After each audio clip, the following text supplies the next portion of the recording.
अखिलेश के दाव से कांग्रेस में तनाव, जहां होगी मर्जी वहां से लड़ेंगे चुनाव।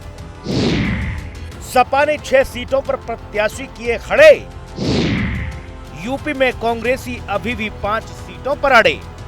हरियाणा में चुनावी नतीजे आते ही अखिलेश यादव ने विधानसभा चुनाव की 10 में से 6 सीटों पर अपने प्रत्याशियों का ऐलान कर दिया।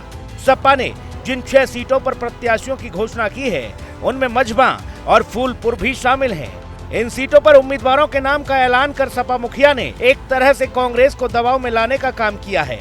दरअसल कांग्रेस के प्रदेश अध्यक्ष अजय राय अपने बेटे शांतनु राय के लिए मझवा सीट की मांग कर रहे थे, जबकि प्रयागराज से जुड़ी फूलपुर सदर की सीट पर कांग्रेस पार्टी बहुत मजबूती से अपनी दावेदारी पेश कर रही थी।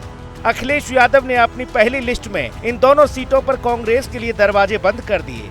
अखिलेश यादव ने फूलपुर की सीट पर 2022 के विधानसभा चुनावों में 2000 वोट से हारे प्रत्याशी मुस्तफा को ही फिर से अपना प्रत्याशी घोषित कर दिया, जबकि मझवा सीट पर अखिलेश यादव ने विंध्य बिरादरी को प्रतिनिधित्व दिया है।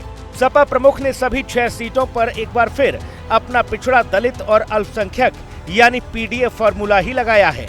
सपा उम्मीदवारों के नामों की घोषणा के बाद कांग्रेसी खेमे में हलचल मच गई। कांग्रेस प्रदेश अध्यक्ष अजय राय ने कहा कि हमारी पार्टी ने 5 सीटों पर चुनाव लड़ने का फैसला किया है। इस बारे में हम पार्टी के शीर्ष नेतृत्व से बातचीत करेंगे। आगे जो भी हमारा हाईकमान कहेगा वही हम फैसला लेंगे। वहीं दूसरी ओर सपा और कांग्रेस को लेकर बीजेपी तंज कसते हुए खूब मजे ले रही है। समाजवादी पार्टी और कांग्रेस इंडिया ब्लॉक का अटूट हिस्सा है और रहेंगे।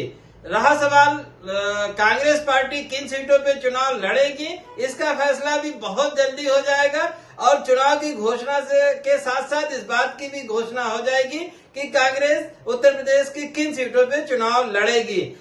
क्योंकि समाजवादी पार्टी उत्तर प्रदेश की सबसे बड़ी पार्टी है और भाजपा को हराने की मुख्य जिम्मेदारी समाजवादी पार्टी पे है, इसलिए समाजवादी पार्टी ने अपने प्रत्याशियों की घोषणा की है। इसका मतलब लोग बिल्कुल ना लगाएं कि गठबंधन किसी भी तरह से खटाई में है। जहां पर समाजवादी पार्टी को अपने प्रत्याशी उतारने हैं, वहां पर उन्होंने घोषणा की है।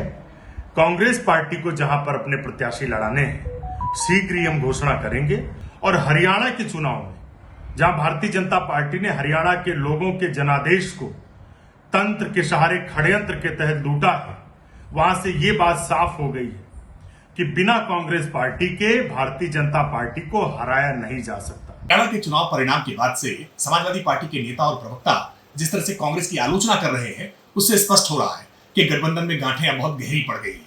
वैसे भी समाजवादी पार्टी का पुराना ट्रैक रिकॉर्ड है कि जिसके साथ भी गठबंधन एक चुनाव में करते हैं, अगले चुनाव से पहले ही गठबंधन तोड़ देते हैं। और जिस तरह से उन्होंने फूलपुर को लेकर के, मझवा को लेकर के अपने कैंडिडेट डिक्लेयर कर दिए हैं, ये स्पष्ट है कि अब सपा और कांग्रेस का गठबंधन ठीक नहीं है। समाजवादी पार्टी उनके साथ अब अपमानजनक व्यवहार करेगी, जैसा अपमानजनक व्यवहार कांग्रेस पार्टी ने हरियाणा में अखिलेश यादव जी के साथ किया था। हरियाणा विधानसभा चुनाव के बाद अब कभी भी उत्तर प्रदेश की 10 सीटों पर उपचुनाव की घोषणा हो सकती है। चुनाव आयोग ने आगामी चुनाव की तैयारी लगभग पूरी कर ली है। महाराष्ट्र विधानसभा चुनाव के साथ यूपी उपचुनाव कराए जा सकते हैं।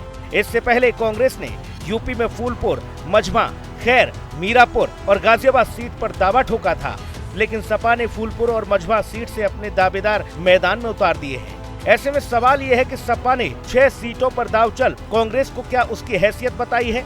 सवाल यह भी कि क्या अखिलेश यादव कांग्रेस को बाकी 4 सीटें देंगे। और सबसे बड़ा सवाल ये कि हरियाणा के परिणामों ने बदले हैं उत्तर प्रदेश में गठबंधन के हालात। इन सवालों के जवाब आने अभी बाकी हैं। लखनऊ से विक्रम सिंह राठौर और राहुल श्रीवास्तव के साथ ब्यूरो रिपोर्ट, हिंदी खबर।